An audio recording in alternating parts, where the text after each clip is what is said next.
অর্থ অনর্থের মূল নয়, অর্থের ব্যবহার না জানাটা অনর্থের মূল।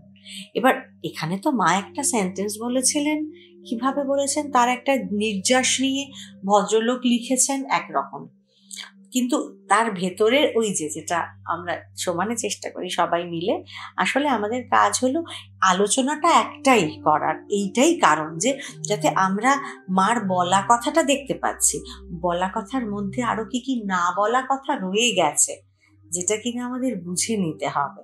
ওই আছে না একটা গান, কথা কিছু কিছু বুঝে নিতে হয়, সে তো মুখে বলা যায় না, সেই রকম।